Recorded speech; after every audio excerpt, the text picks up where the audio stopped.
दिसतोय भीमा संग माझ्या रमाईचा तो मुकडा, किती शोभून दिसतोय भीमा संग माझ्या रमाईचा तो मुकडा. असं सोन्यानं मडवून घडवून दिलं ते घरदारा, असं सोन्यानं मडवून घडवून दिलं ते घरदारा.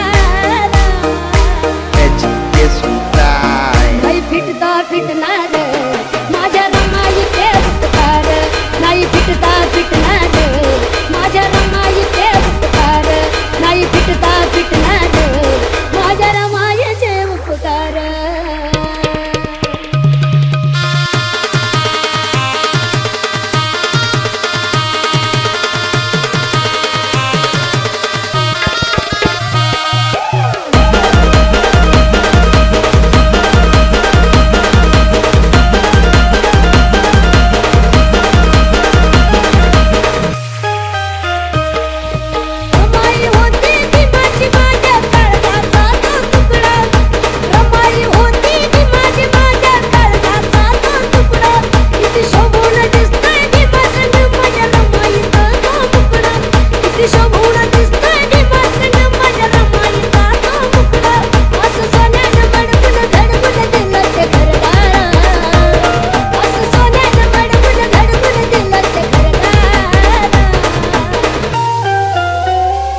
नाही फिटता फिटणार माझ्या रमाई